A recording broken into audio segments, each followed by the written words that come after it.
요즘 들어서 저희 청년부에 2주 연속 결혼식이 있었습니다.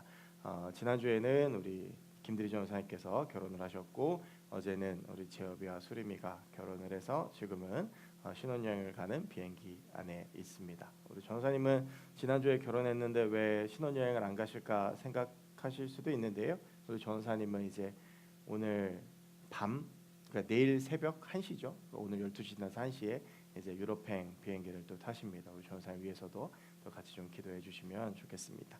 이제 결혼을 하면 이전에 살았던 것과는 좀 다른 인생이 눈앞에 펼쳐집니다. 뭐 결혼하기 전에는 막연한 기대도 있고 막연한 두려움도 있겠지만 사실 결혼을 해서 살아가다 보면 사랑하는 사람과 결혼했지만 늘 이제 하나가 되어져 가는 그 과정들이 이렇게 썩 순탄하지만은 않습니다. 때로는 다투기도 하고 싸우기도 하고 그러면서 결혼이라는 것이 실감나는 데에도 꽤 오랜 시간이 걸리는 것 같습니다. 제가 이제 올 5월 1일이 되면 딱 9년이 되는데요. 아직도 제가 이제 뭐 결혼을 해서 저희 아이들이 있고 뭐 이런 것들이 잘 이렇게 잘 실감이 나지 않을 때도 있습니다. 근데 이게 결혼을 해서 겪는 변화 중에서 가장 적응이 어렵고 그리고 적응하는데 시간이 오래 걸리는 게 자녀를 낳았을 때입니다. 지금은 여러분들은 다들 이렇게 한 청년으로 이렇게 계시지만 내가 누군가의 아빠, 누군가의 엄마가 된다라고 하는 것이 막연한 먼 일일 것 같고 그리고 언젠가 뭐 내게 오긴 하겠지만 내게 과연 올까 말까 이렇게 좀 긴가민가하고 두렵기도 할 테지만 결혼을 해서 자녀를 낳는 것이 하나님께서 만들어 주신 창조의 섭리입니다. 그래서 남자 여자를 하나님께서 따로 지으셨고 그 남녀가 시간이 돼서 결혼을 해서 자녀를 낳고 생육하고 번성하는 것이 하나님께서 만들어 주신 창조의 섭리가 되겠습니다. 그래서 이제 누구나 다 결혼을 해서 자녀를 낳는 인생을 살아가게 됩니다. 아주 특별하게 바울처럼 독신의 은사를 받은 사람이 아니면 누구나 다 결혼을 해서 이제 자녀를 낳게 되죠. 그리고 이제 자녀를 낳게 되면서 가장 자녀를 키우는 모든 순간순간이 참 고민이 되고 그리고 늘 이제 기도하고 또 고민하게 되는데 자녀를 낳게 되면서 가장 처음 맞닥뜨리게 되는 고민은 뭐냐하면 아이의 이름을 뭘로 지을까입니다. 이름이라고 하는 것이 그렇습니다. 평생을 가지고 살아야 되는 이름입니다. 그래서 뭐 요즘은 뭐 개명도 하긴 합니다만 뭐 여러 가지로 불편하기 때문에 보통은 이제 이름을 짓고 나서 그 이름을 평생 이제 같이 끌고 가는데요. 그러니까 이제 이름을 짓는 게 참 어렵습니다. 근데 이제 보통 교회 다니는 사람들은 이름에서도 이제 내가 교회 다닌다라고 하는 것이 드러나는 경우들이 참 많고요. 목사님 자녀들 같은 경우에도 그렇습니다. 특히 목사님 자녀들은 이렇게 제 주위 동기들이나 이렇게 친한 사람들을 보면 성경 이름으로 이름을 짓는 경우들이 많이 있습니다. 뭐 다윗이라든지 요셉이라든지 뭐 다니엘이라든지 그리고 이 삼열이라는 이름이 사무엘의 줄임말인데 이제 뭐 삼열이라든지 뭐 그런 이름들을 보통 많이 짓는데 신기하게도 저희 교회 부목사님들 5명의 자녀들 중에서 성경 이름을 가진 사람들이 아무도 없습니다. 네.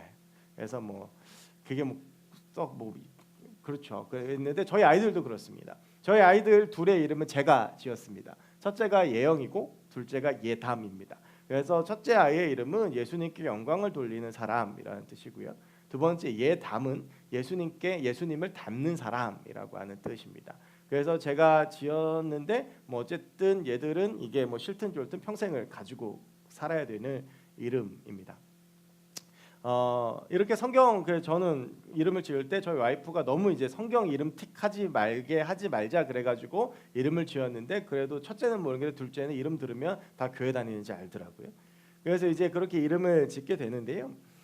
이렇듯 이게 이름을 지을 때 보면 그 이름에다가 보통 뭘 담냐하면 부모의 기대와 부모의 소원을 담습니다. 이 아이가 이렇게 됐으면 좋겠다. 제 이름도 정의식인데 저희 할아버지가 지어 주셨는데 오를 의자에 심을 식자 그래서 옳은 일을 심는 사람이라고 하는 뜻입니다. 그러니까 보통 이렇게 부모들이나 이름을 짓는 사람들의 이제 기대가 보통 그 이름에 담겨지는 경우가 많죠. 저도 우리 예영이 예담의 이름을 지을 때 우리 예영이가 정말 예수님께 영광 돌리는 아이가 되고 우리 예담이는 예수님을 닮은 사람들이 됐으면 좋겠다라고 하는 의미를 이렇게 담았거든요. 성경 이름도 그렇습니다. 성경 이름이 아까 제가 말씀드렸지만 보통 많은 이름들이요 다니엘 아니면 요셉입니다. 이 두 사람의 공통점이 뭔지 아십니까? 총리가 됐다는 겁니다.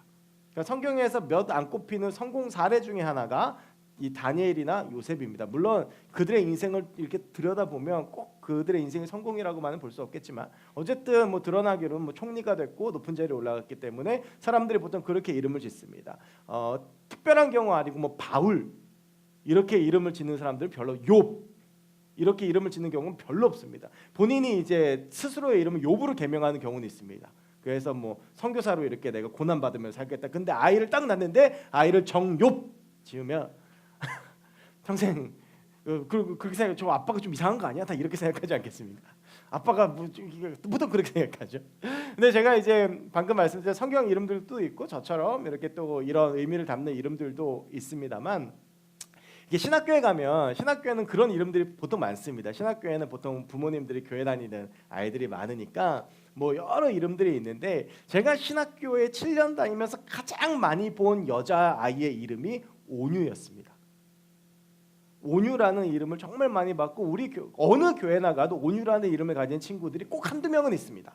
저희 교회 교육부서에도 온유라는 이름을 가진 아이들이 있거든요. 근데 그건 뭐겠습니까? 부모님이 이제 온유한 사람으로 컸으면 좋겠다라는 마음을 가지고 이제 이름을 지어준 것이 되겠죠.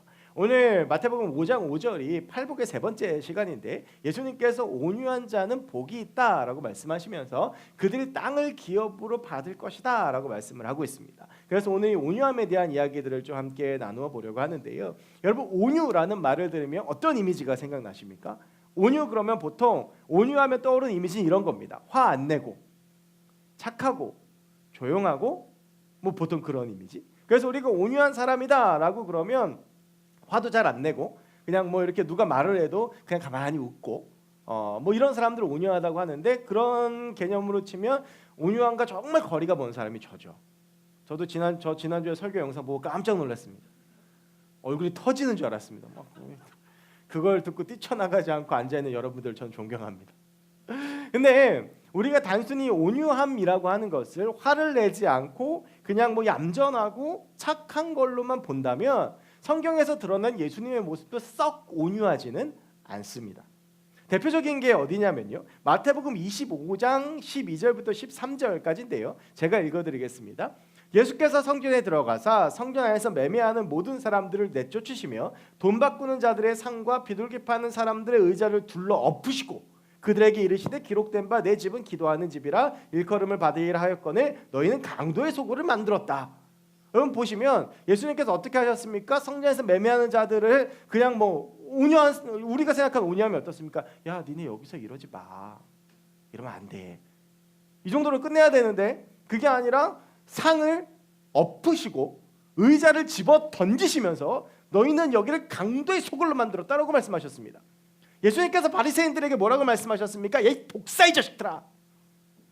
그리고 제자들이 막 싸우니까 이 믿음이 없는 자들아 그러면서 막 혼내시고 이게 우리가 생각하는 그냥 단순히 착하고 그냥 뭐 이렇게 성품이 편한 그런 온유로 예수님의 성품을 볼 때에는 예수님을 그렇게 온유한 사람이라고만은 볼 수가 없습니다. 그런데 재미있는 건 뭔지 아십니까? 예수님께서 마태복음 11장 29절에서 스스로 나는 마음이 온유한 자다라고 하셨습니다. 그러면서 그 뒤에 이어진 30절 말씀이 잘 아시는 그 말씀에 너희 수고하고 무거운 짐진 자다 내게로 오라 내가 너희를 쉬게 하리라 의자를 얻고 상을 얻고 이제 뭐 이렇게 연결이 되는데 예수님 스스로가 나의 성품에 대해서 난 온유한 자다라고 말씀하셨는데 예수님의 성경에서 드러난 몇몇 모습을 보면 우리가 흔히 생각하는 온유함과 거리가 멀더라고 하는 것이죠. 그렇다면 과연 오늘 주님께서 마태복음 5장 5절이 팔복에서 말씀하시는 온유함은 무엇인가?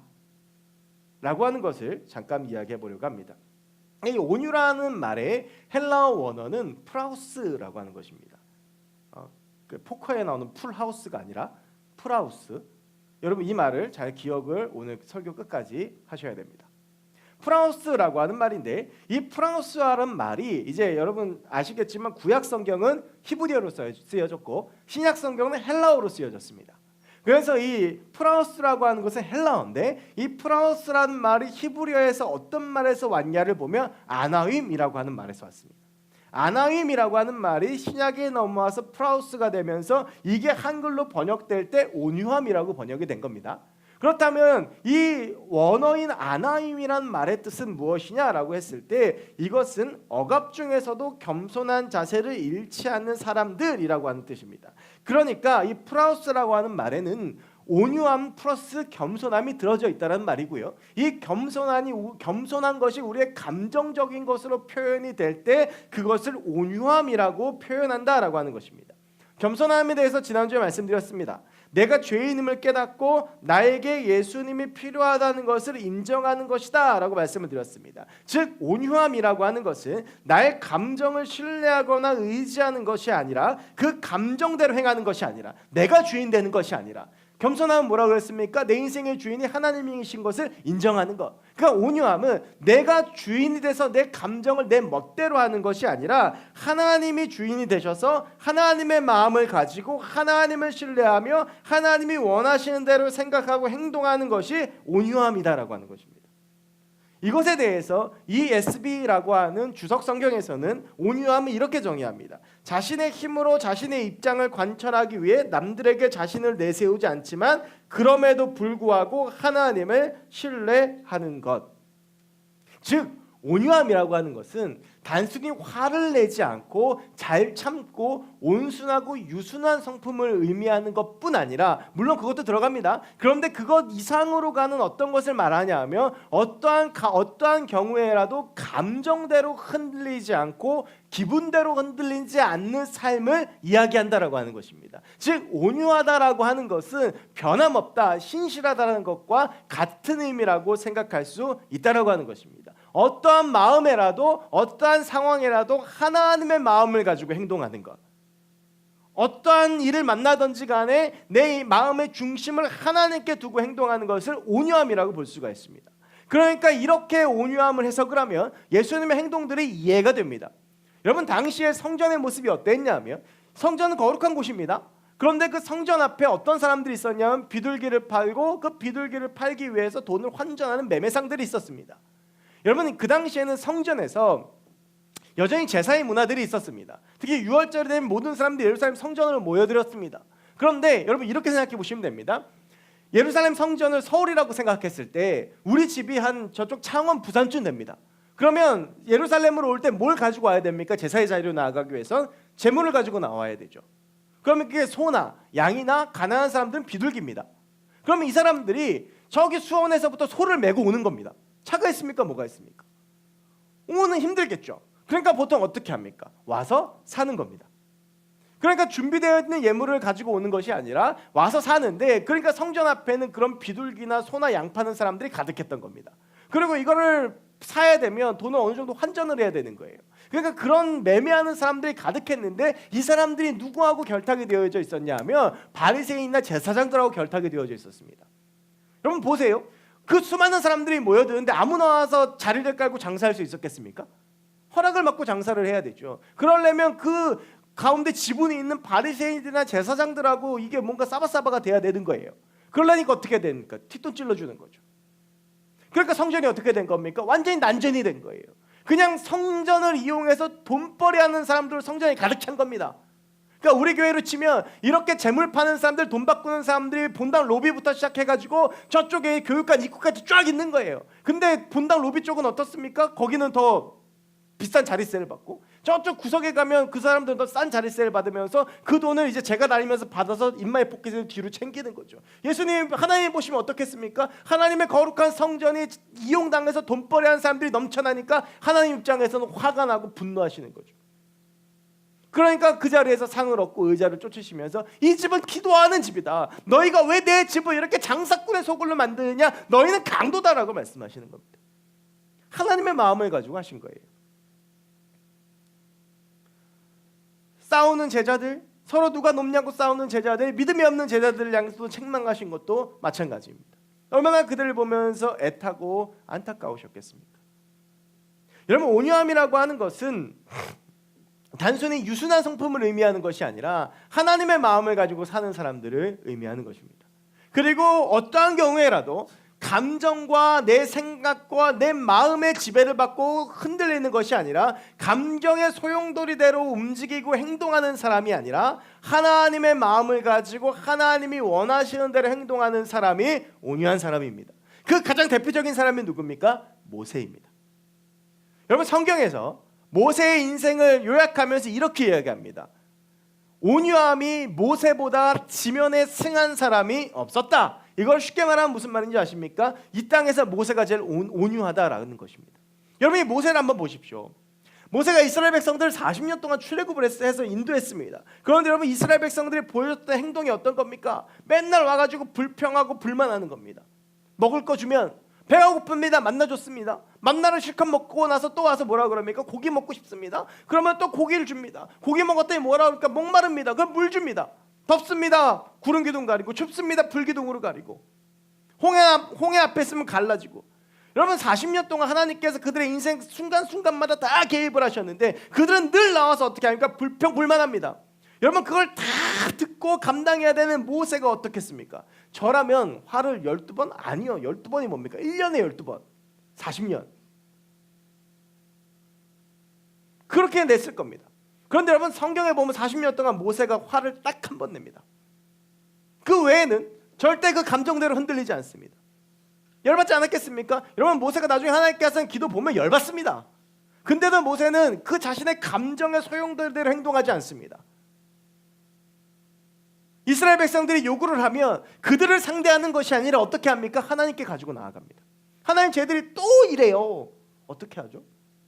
하나님, 저번에 만나를 줬는데 쟤들이 고기 먹고 싶대요. 어떻게 하죠? 메추라기 몰려옵니다. 메추라기 잡아서 먹고 났더니 목마르다고 하니까 하나님 어떡하죠? 야, 물을 줘라. 점을 쓰대요. 그래서 말의 쓴물에다가 지팡이 던지니까 단물되고.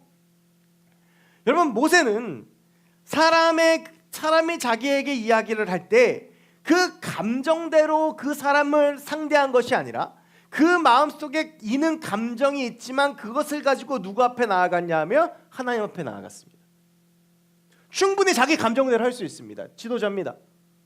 불평합니다. 누가 뭐라고 합니다. 야, 끌고 가. 야, 쟤 내쫓아. 할 수 있습니다. 그런데 모세는 그렇게 행동하지 않았습니다. 물론 여러분 보십시오. 모세가 딱 한 번 이스라엘 백성들에게 감정대로 한 것이 이것입니다. 모세가 가서 또 그 사람들이 이렇게 대항하니까 이거 너무 이게 견디기가 힘든 거예요. 하나님께 갔어요. 하나님께 뭐라고 그럽니까? 저 돌을 치면 물이 나올 거다. 이제 모세가 이해가 안 되는 거예요. 그래서 어떻게 했습니까? 그냥 이렇게 톡 치면 되는 거를 지팡이를 가지고 팍 친 거 아니에요. 그때 물이 쏟아져 나왔는데 이것 때문에 모세가 가나안 땅에 못 들어갑니다. 모세도 자기의 감정의 이 소용돌이를 이겨내는데 인간이기 때문에 한계가 있었던 거예요. 40년 동안 딱 한 번이었습니다. 여러분, 그래서 성경은 이것 때문에 비록 모세가 가나안에 들어가지 못하지만 하나님도 인정하시는 거예요. 그보다 온유한 자가 세상에 없었다. 사람 상대하지 않는 겁니다. 여러분, 근데 우리가 보면 우리가 신앙을 가지고 살아가지만 끊임없이 우리는 하나님의 마음과 하나님의 뜻대로 행동하는 것이 아니라 내 마음과 내 생각과 내 뜻대로 행동합니다. 제가 나한테 좀 뭘 잘못하면 밉습니다. 그러니까 미운 대로 행동하죠. 누가 제가 나한테 좀 마음에 안 듭니다. 근데 여러분, 이런 경우도 있습니다. 나한테 뭘 해코지 한 것도 아닌데 그냥 하는 것 자체가 마음에 안 들어요. 그냥 뭐 이렇게 말하는 것도 마음에 안 들어. 나한테 한 것도 아닌데 이렇게 자꾸 이렇게 마음에 안 들다 보니까 어떤 숨 쉬는 것도 마음에 안 들어. 그럼 어떻게 합니까? 왕따 시키고 뭐 이렇게 좀 같이 안 놀고. 여러분, 우리가 교회 다니면서도 우리가 하나님을 믿으면서도 내 마음과 내 감정대로 행동할 때가 정말 많이 있습니다. 내 감정 가지고 화내고 내 감정대로 행동하고 내 감정대로 사람 미워하고 내 감정대로 사람 평가하고 내 감정이 먼저이죠. 대개 공동체의 문제가 여기에서 옵니다. 내가 주인 되고 내 마음대로 내 생각대로 행동하는 겁니다. 누군가가 미운 마음이 들고 감정이 들면 그 문제 가지고 하나님 앞에 가서 씨름해서 해결이 돼야 되는 문제인데 내가 그냥 마음에 안 들면 내 마음에 드는 대로 행동하는 거예요. 내 마음에 드는 생각대로 행동하는 거예요. 그것이 서로 간에 뭐 연인 관계가 됐든지 가정이 됐든지 서로의 공동체가 됐든지 셀이 됐든지 그렇게 행동을 하는 겁니다. 감정을 다스리질 못하죠. 여러분, 성경은 말합니다. 그런 사람들은 인생에서 실패합니다. 땅을 기업으로 얻는다. 여러분, 유일하게 팔복 중에서 이 땅에서의 복을 이야기하는 게 이번 세 번째 겁니다.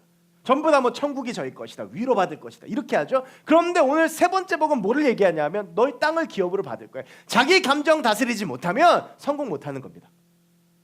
내가 화내고 싶은 대로 화내고 내가 미워하고 싶은 대로 미워하고 내가 하고 싶은 대로 하면서 감정의 소용돌이 휘말려서 살면 관계도 실패하고 사업도 실패하고 직장도 실패하고 인생도 실패하는 겁니다. 여러분 저는 야구를 되게 좋아합니다. 근데 이제 야구 선수들 중에 보면 그런 선수들이 있습니다. 연습할 때는 기가 막히게 잘합니다. 연습할 때는 투수가 공을 던지는데 타자들이 아무도 못 칩니다. 그래서 쟤 정말 잘해. 그래서 시합에 내보냈는데 던지면 얻어맞습니다. 우리가 그런 선수를 야구 좋아하는 사람들 아시겠지만 불펜 선동열이라고 합니다.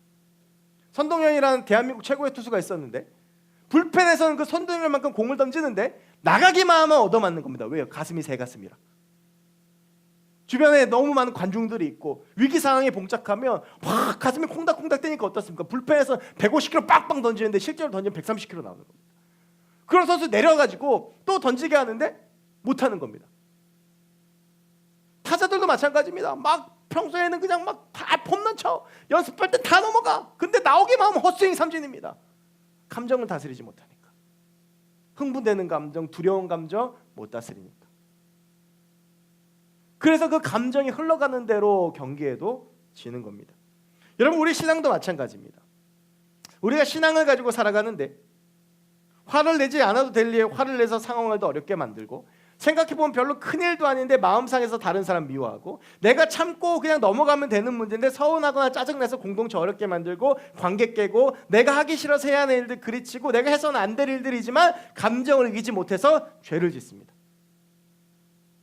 그런데 감정이 흘러가는 대로 우리의 삶을 두는 겁니다. 그런 사람이 온유하지 못한 사람입니다. 온유하지 못하다라고 하는 것은 즉 하나님의 마음을 가지고 살지 못하는 사람, 하나님을 주인으로 인정하지 못하는 사람입니다.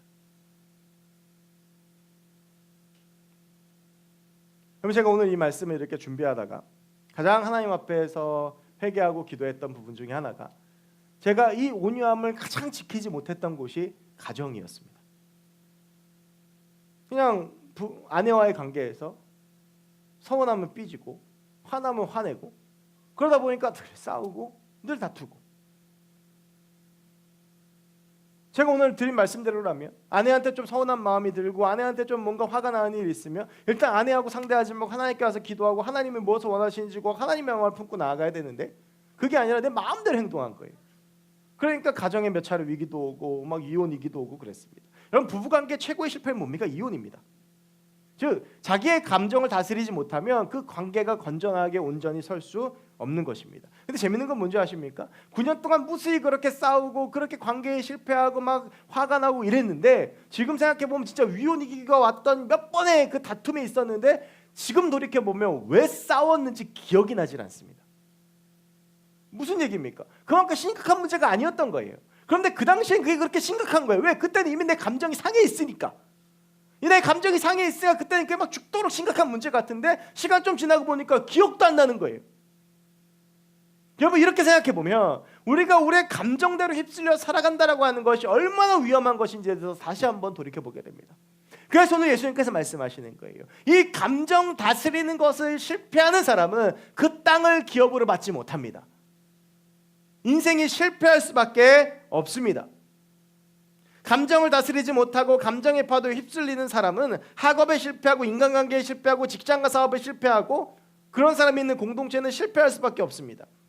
우리의 신앙생활도 마찬가지입니다. 그런 사람은 예배에 실패하고 기도에 실패합니다. 내가 싫은 사람 오면 예배 잘 안 되고 내가 싫어하는 사람 앞에 서 있으면 뭐 말씀도 잘 안 들어오고 내가 목사님하고 뭔가 좀 이렇게 막 부딪힌 일이 생겼는데 목사님 앞에 설교하면 아무리 얘기를 해도 무슨 얘기 들어오지도 않고 쉐카인에 내가 좀 뭐 싫어하는 사람 있으면 그냥 뭐 보다가 보면 막 찬양하다 짜증나고. 물론 우리 없겠지만 그런 겁니다. 감정에 휩쓸리면 어떻게 됩니까? 하나님을 보지를 못하는 거예요. 여러분 그거 그 사람 때문 아닙니다. 나 때문입니다. 내가 내 감정대로 행동해서 그렇습니다. 내가 내 감정대로 생각해서 그렇습니다. 기독교인은 그 감정을 뛰어넘어서 하나님께 나아가는 사람입니다. 가장 대표적인 예가 아까 제가 모세도 말씀드렸지만 다윗이 그렇습니다. 여러분, 다윗이요, 사울에게 얼마나 괴롭힘을 많이 당했습니까? 죽으려게 수하게 넘겼습니다. 여러분, 그런데 이 다윗이 사울을 위해서 전쟁했던 사람이잖아요. 골리앗도 무너뜨렸고, 그리고 나서 막 인정받아서 막 전쟁터에 나아가서 블레셋과도 싸우고 어디 가서든지 이겼고, 다윗이 뭐 자기가 성경을 보자면 자기가 나 왕이 될 거야, 나 사울 언젠가 죽고 내가 왕이 돼야지, 이러한 야심을 가지고 전쟁에 나가지 않았어요. 그냥 왕인 사울 앞에 충성을 다했고, 그래서 이 사울도 자신의 딸 미가를 주어서 사위를 삼은 거예요. 그런데 사울이 어느 순간부터가 정신이 나가면서 이 다윗을 죽이려고 무던히 애썼습니다. 창을 집어 던져서 바로 옆에 딱 꽂혀가지고 죽을 뻔하기도 하고, 막 다윗을 잡으려고 막 쥐잡듯이 막 이스라엘 다 쥐져요. 그런데 이 다윗이 사울을 죽일 수 있는 기회가 많았습니다. 그런데 죽이지 않습니다. 죽일 수 있었다는 증표를 어떻게 합니까? 옷깃을 그냥 베잖아요. 나 너 죽일 수 있었어. 근데 여러분, 잘 생각해 보십시오. 이때 다윗이 사울을 죽였으면 다윗은 왕이 될 수가 없습니다. 반역자가 되는 거예요. 어쨌든지 사울이 아무리 개떡 같더라도 그 당시 왕이었기 때문에 왕을 죽였으면 왕이 되지 못하든지 전통성 없는 왕이 됩니다. 그런데 다윗은 얼마나 사울이 막 믿고 짜증났겠어요. 다윗도 사울 죽이고 싶었어요. 그런데 주변에서 막 죽이자고 해도 다스리잖아요. 못 죽이게 하잖아요. 그랬더니 어떻게 됩니까? 그가 왕이 되는 거예요. 여러분, 그런데 우리가 인간의 감정을 우리 스스로 다스리는 건 그렇게 쉽지 않습니다. 살아가면서 한순간에도 몇 가지 감정이 들지 않습니까? 여러분, 오늘 예배 오면서도 몇 가지 감정이 들지 않았습니까? 여기 와서도 싫은 사람 보면서도 막 감정이 들고, 뭐 옛날 뭐 일들 막 생각하면서 막 그런 감정이 들지 않습니까? 여러분, 그럼 우리가 어떻게 우리의 마음을 다스릴 수 있느냐? 어떻게 온유한 사람이 될 수 있느냐? 어떻게 하나님 앞에서 감정에 흔들리지 않는 사람이 될 수 있느냐? 여러분, 제가 아까 헬라어로 온유하다라는 게 뭐라고 말씀드렸죠? 오늘 잘 기억하라고 그랬죠? 프라우스였습니다. 이 프라우스에서 파생된 단어가 뭐냐면 프로슈케라고 하는 단어입니다. 이 프로슈케라고 하는 단어의 뜻이 뭐냐 하면 하나님께 기도하다라고 하는 겁니다. 즉, 온유함이라고 하는 것은 하나님께 기도할 때 이루어지는 것입니다. 아까 제가 말씀드렸습니다. 모세가 수많은 감정의 파도가 휩쓸려 오지만 어떻게 했습니까? 하나님께 나갔습니다. 여러분, 성경에서 이런 관점에서 봤을 때 가장 온유하지 않은 사람 둘을 뽑자면 누구냐 하면 베드로하고 바울입니다. 여러분, 베드로는 어떤 사람입니까? 말 많고 나서기 좋아하고 우리가 흔히 쓰는 말로 나대기 좋아하는 인간이 베드로였습니다. 그래서 지 감정대로 행동하고, 이 베드로는 다혈질 그 자체였습니다. 그래서 어떻습니까? 겟세마네 동산에서 칼 들고 설치다가 말고의 종의 귀를 베고, 뭐 예수님께서 너 나 부인할 거야? 주님, 나 절대 주님 부인하지 않습니다. 그러고 나서 예수님 잡히시니까 세상에서 가장 무서운 감정이 뭡니까? 죽음에 대한 두려움입니다. 죽을까봐 예수님 부인하고 도망가고요. 마태복음 16장은요 베드로가 어떤 사람인지 아주 잘 보여주고요, 정말로 저는 큰 위로를 받는 말씀입니다. 마태복음 16장에 보면 어떻습니까? 16장 16절, 주는 그리스도죠, 살아계신 하나님의 아들이십니다. 베드로가 당당히 하나님께 고백하니까 예수님이 어떡합니까? 야, 너 정말 고백 잘했다. 내가 네 이름 위에다 반석 세워주겠다. 그래서 내 이름의 반석 위에다 교회 세워주겠다. 그러면서 이름도 시몬이었는데 베드로로 바꿔주십니다. 원래 그 전까지는 이 베드로의 이름이 시몬이었습니다. 그 당시에 그냥 철수 영희처럼 흔한 이름이 시몬이었는데 그 이름을 반석이라는 뜻의 베드로를 바꿔주신 거예요. 얼마나 영광스럽습니까? 그런데 이어지는 21절부터 28절까지가 어떻게 됩니까? 그래서 주님이 이제 됐다 싶어서 나 죽으러 가. 주님, 안 됩니다. 물러나라 이 사탄아. 보세요. 같은 장 안에서 동일한 인물에 대해서 반석이라고 이름 바꾸시고 내 위에다가 교회 세워주겠다고 하셨는데 바로 그 다음 절에서 야, 이 사탄아 물러나라. 얼마나 위로를 받는지 모릅니다. 우리도 하루에도 수없이 흔들리는데 그 흔들림에 늘 하지만 베드로 같은 인간도 있는데, 여러분, 이 베드로만큼 감정적인 사람이 성경에 보면 없어요. 그래서 제가 베드로를 좋아합니다. 저랑 비슷해서 정말 감정적이고 나약한 인간이에요. 그리고 또 한 명이 누구냐면 바울이에요. 지 열받으면 어떻게 사람 죽이는 거예요. 지 열받으니까 스데반 죽이고도 성경에 보면 뭐랄까, 그가 죽임을 마땅히 여겼더라. 그러면서 어떻게 합니까? 다메섹에 예수 믿는 사람들 많다는 소식 듣고 죽이러 가잖아요. 왜? 지 맘에 안 드니까. 그리고 이 바울은요 예수 믿고 나서도 이게 계속 반복돼서 계속 다듬어져 갔어요. 어떻게 합니까? 바나바하고 싸우고 헤어지잖아요. 제가 무슨 말씀드렸잖아요. 2차 전도 여행 때 출발하다가 바나바하고 싸우고 나 너랑 안 가 그래갖고 지 혼자 가잖아요. 그래 가다 신라 데리고 가고. 여러분 그런데 이 가장 다혈질이었던 감정적이었던 이 두 사람이 바뀌는데요. 베드로는 그 어떤 순간에도 죽음을 두려워하지 않고 하나님을 전하는 사람이 됩니다. 그 감정적이었던 베드로가 이후에 사도행전에서의 모습을 보면 감정에 휩쓸려서 어떠한 판단을 하지 않습니다. 바울 역시 마찬가지입니다. 물론 그의 성격에 타고난 것 자체가 원체 그런 성향이 강하긴 했지만 이어지는 여러 가지 전도 여행이나 이런 것들을 봤을 때 그는 철저하게 하나님 앞에 묻고 행동했지 자기의 감정대로 행동하지 않았습니다. 내가 가고 싶어도 하나님 가지 말라 그러면 안 갔습니다. 근데 그렇게 할 수 있는 이유가 무엇이냐? 베드로 보십시오. 베드로가 사도행전에 딱 성령 충만하고 바꿔서 드러나는 모습이 뭐냐면 사도행전 3장인데 사도행전 3장 1절부터 10절까지 잘 아시죠? 은과 금 내게 없으나 내게 있는 건 내게 주인 나사렛 예수 이름으로 일어나 걸으라. 성전 미문 앞에 있는 안진뱅이 만나서 그를 일어나게 한 겁니다. 근데 그때 베드로가 어디로 가고 있었습니까? 성전에 가고 있었어요. 왜 갔습니까? 제9시 기도 시간에. 베드로가 이전에 복음서와 사도행전에서 달라진 모습은 뭐였냐면 하나님께 기도하는 시간을 가졌다라고 하는 것입니다. 여러분 우리가 우리의 감정대로 행하지 아니하고 내 감정에 휘둘리지 아니하고 우리의 마음속에 하루에도 몇백 번씩 휘몰아치는 감정의 소용돌이에 나를 그냥 내버려두지 않는 방법은 하나님께 기도하는 것입니다. 개인 경건 시간을 가지는 것입니다.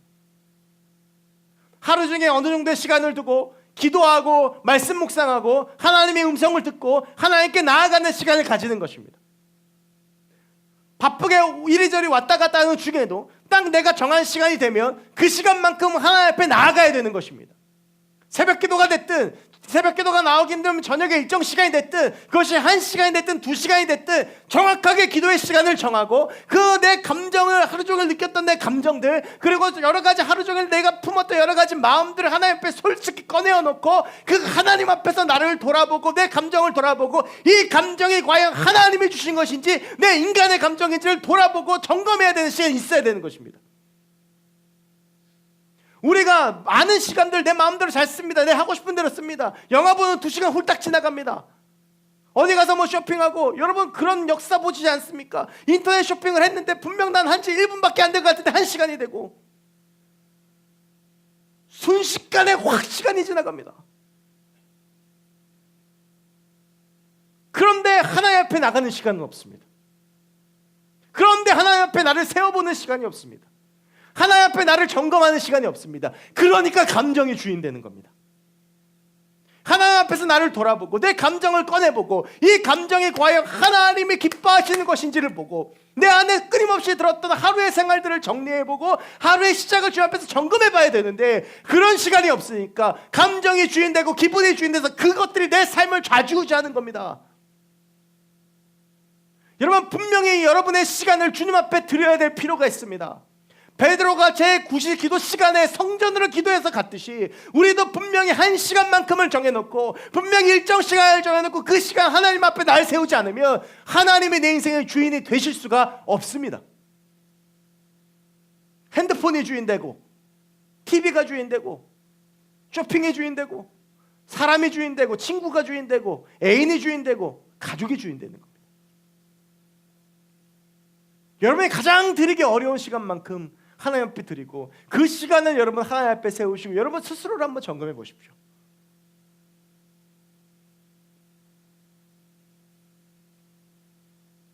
그러기에 가장 좋은 시간이 저는 새벽 시간이라고 생각은 하는데 이제 다음 주에 사순절이 되면 특별 새벽 기도가 시작됩니다. 여러분 그런 시간들을 정해놓고 여러분을 하나님 앞에 세우지 않으면 절대로 여러분의 감정 여러분이 이길 수 없습니다. 절대 여러분의 기분 여러분 이길 수 없습니다. 그리고 또 하나는 바울이 이야기한 건데 바울이 데살로니가전서 5장 16절에서 18절 성경에서 가장 어려운 것 항상 기뻐하라 범사에 감사하라 쉬지 말고 기도하라 미치지 않고선 못하는 것. 그건 여러분 여기서 말했던 이 바울의 핵심이 뭡니까? 쉬지 말고 기도하라. 그러면 쉬지 말고 기도하라. 1시간 하루 365일 24시간 무릎 꿇고 앉아있냐? 아닙니다. 바울이 말했던 기도는 그게 아니라 쉬지 않고 기도하는 건 뭡니까? 삶의 순간순간마다 주님을 붙잡는 것. 어느 순간 누군가를 미워하는 마음이 훅 들어오면 어떻게 해야 됩니까? 하나님, 이런 마음 들어오는데 어떡하죠? 어느 순간 짜증이 확 납니다. 그러면 여기서 그냥 이걸 내버려 두는 게 아니라 어떻게 합니까? 하나님, 나 짜증나는데 나 좀 어떻게 해주세요. 그럼 뭐 말씀을 읽든지, 그 순간 잠깐 기도를 하든지, 아니면 사람하고 말하는 걸 잠깐 멈추고 나 스스로 하나님 앞에 자꾸 서 있어 보려고 하든지. 신기한 건 뭔지 아십니까? 그렇게 하면 어느 순간 그것들이 다스려집니다. 하나님 옆에 내가 서는 순간. 근데 그 순간 내 감정이 끌고 가는 대로 나를 내버려두면 어떻게 됩니까? 그냥 그대로 펑. 제가 살아보니까, 제가 저희 아내랑 살아보니까 그렇더라고요.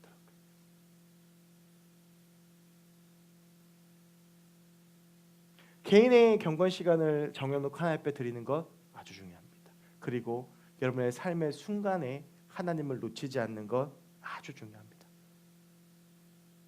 여러분 안에 드는 생각들, 감정들, 제가 지난주에 말씀드렸죠. 보소서 주님, 나의 마음에 선한 것 하나 없습니다. 날마다 고백하는데 그 선한 것 없는 감정 우리는 자꾸 쥐고 흔들고 그것에 내 인생을 맡겨버립니다. 여러분, 그러면 실패합니다.